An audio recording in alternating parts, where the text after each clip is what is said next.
नमस्कार, good evening दोस्तों। एक बार फिर स्वागत है कहानी के इस एपिसोड में जहां हर कहानी एक रहस्य को खोलती है। और आज की कहानी दिमाग, इंसान और उसकी सीमाओं से जुड़ी है। आज मैं आपको लेकर चलूंगा एक ऐसे शख्स के पास जिसे देखकर खुद आइंस्टाइन भी हक्का बक्का रह गए थे, जिससे स्टालिन तक डरता था और हिटलर ने उसे मारने के लिए अपनी गुप्त पुलिस भेजी थी। नाम था Wolf Messing. Wolf Messing, the man who could read your mind. 1903 Poland. एक गरीब यहूदी परिवार में जन्मा एक बच्चा जिसकी आंखों में कुछ अजीब था, शायद डर या शायद कोई ऐसी गहराई जो किसी साधारण बच्चे में नहीं होती। वो बच्चा घंटों दीवार को देखता रहता था। लोग कहते ये पागल है, लेकिन उसकी माँ कहती नहीं, ये दुनिया को अलग नजर से देखता है। एक दिन उसने अपनी माँ से कहा, माँ, पापा को आज दुकान नहीं जाना चाहिए। माँ ने हंसकर पूछा, क्यों बेटा? वो बोला, क्योंकि वहां कुछ बुरा होगा। और शाम तक उसके पिता की दुकान में चोरी हो गई। शुरुआत में सबने इसे इत्तेफाक समझा, लेकिन जैसे जैसे वो बड़ा हुआ, ये इत्तेफाक एक डर में बदल गया। कभी किसी की बात पूरी होने से पहले वो कह देता, तुम ये कहने वाले थे ना? कभी किसी की जेब में क्या है ये बता देता। लोग उसे साइकिक, माइंड रीडर, मैजिशियन हर नाम से बुलाने लगे। किशोर उम्र में उसने बर्लिन जाकर एक शो किया जहां उसने बिना बोले, सिर्फ सोचकर एक आदमी से उसकी जेब से पर्स निकलवा लिया। लोगों ने पागलपन में तालियां बजाईं। उसकी ख्याति बढ़ने लगी। पर यह शो उसकी जिंदगी का सबसे खतरनाक मोड़ भी बना, क्योंकि यह खबर पहुंची एडोल्फ हिटलर तक। 1937। हिटलर उस वक्त अपनी ताकत के चरम पर था। वुल्फ ने एक अखबार में इंटरव्यू दिया जिसमें उसने कहा, अगर हिटलर रूस पर हमला करेगा तो उसकी मौत तय है। हिटलर बौखला गया। उसने तुरंत आदेश दिया, ब्रिंग दिस ज्यू डेड और अलाइव। गेस्टापो, हिटलर की गुप्त पुलिस, वुल्फ की तलाश में निकल पड़ी। वो भागता रहा शहर दर शहर, कभी किसी ट्रेन में छिपकर, कभी किसी थिएटर के बैक स्टेज में। कहते हैं एक रात वो एक ट्रेन में बैठा था बिना टिकट। कंडक्टर आया और गुस्से में बोला, टिकट दिखाओ। वुल्फ ने उसकी आंखों में देखा और कहा, you've already seen my ticket। Conductor बोला, oh yes sir, sorry for disturbing. वो चला गया और जब होश आया ट्रेन रुक चुकी थी, लेकिन कोई टिकट नहीं था। हिटलर से बचते बचाते वुल्फ पहुंच गया रूस, यूएसएसआर।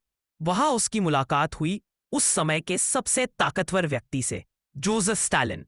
स्टालिन ने सुना था कि एक यहूदी आदमी है जो लोगों का दिमाग पढ़ सकता है, पर स्टालिन किसी पर जल्दी भरोसा नहीं करता था। उसने वुल्फ को बुलवाया और कहा, अगर तुम वाकई लोगों के दिमाग पर कंट्रोल कर सकते हो तो मेरे लिए एक टेस्ट पास करो। वुल्फ ने मुस्कुराते हुए पूछा, कैसा टेस्ट? स्टालिन ने कहा, इस बंद बैंक से 1 लाख रूबल निकाल कर लाओ बिना किसी कागज के। वुल्फ शांतिपूर्वक बैंक पहुंचा। वो काउंटर पर गया और बोले बिना बस सोचते हुए कहा, कॉमरेड स्टालिन ने कहा है मुझे 1 लाख रूबल देने हैं। क्लर्क ने झट से पैसे दिए। वो पैसे लेकर स्टालिन के पास गया। स्टालिन हैरान। उसने पूछा, तुमने ये कैसे किया? वुल्फ बोला, मैंने उसे हिप्नोसिस नहीं किया, मैंने बस उसके दिमाग में अपनी सोच डाल दी, जैसे खुद स्टालिन उसके सामने खड़े हों। स्टालिन कुछ देर चुप रहा और फिर बोला, from today Wolf Messing works for us. अब वुल्फ बन गया था सोवियत गवर्नमेंट का साइकिक स्पाई। कहते हैं उसने कई मिशनों में मनोवैज्ञानिक भूमिका निभाई। वो हिप्नोसिस के जरिए लोगों से गुप्त जानकारी निकलवाता था।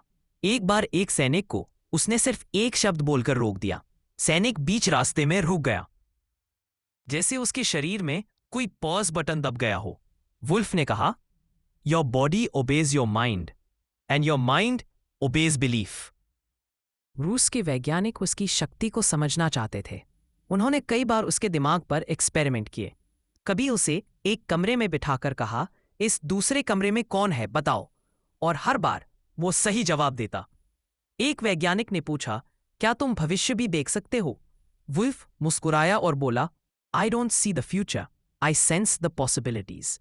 फिर उसने कहा, एक दिन दुनिया में ऐसी जंग होगी जहां हथियार नहीं चलेंगे, डेटा चलेगा। शायद वो आने वाले डिजिटल युग की बात कर रहा था, जहां इंफॉर्मेशन ही वेपन बन जाएगी। समय बीतता गया। अब वो बूढ़ा हो चुका था, पर उसकी सोच और गहराती जा रही थी। 1970 में एक शो के दौरान उसने अचानक कहा, मेरे पास ज्यादा वक्त नहीं है, लेकिन मैं जाऊंगा जब रूस का सबसे बड़ा नेता गिरेगा। कुछ हफ्तों बाद स्टालिन की तबीयत बिगड़ गई और ठीक उसी महीने वुल्फ मेसिंग की मौत हो गई। लोग कहते हैं उसने अपनी मौत की तारीख खुद चुनी थी। लेकिन अब सवाल ये उठता है, क्या ये सब सच था या सिर्फ सोवियत प्रोपेगेंडा? क्योंकि यूएसएसआर ने उसके सारे रिकॉर्ड क्लासिफाइड रखे। कोई ऑफिशियल प्रूफ नहीं मिला, न कोई मेडिकल रिपोर्ट, न कोई वीडियो। फिर भी जो लोग उसे लाइव देख चुके थे वो कहते हैं, जब वो तुम्हें देखता था तुम्हें लगता था कि वो तुम्हारे अंदर झांक रहा है। वो तुम्हारा दिमाग नहीं पढ़ता था, वो तुम्हें खुद सोचने पर मजबूर कर देता था कि तुम क्या सोच रहे हो। आज भी दुनिया में कई लोग उसके प्रयोगों की बात करते हैं।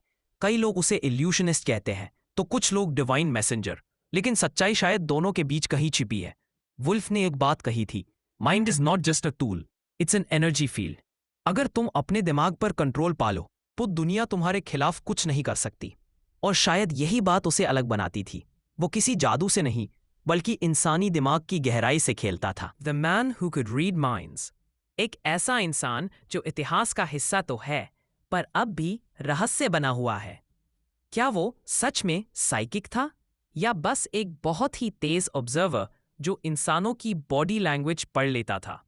ये फैसला मैं आप पर छोड़ता हूं।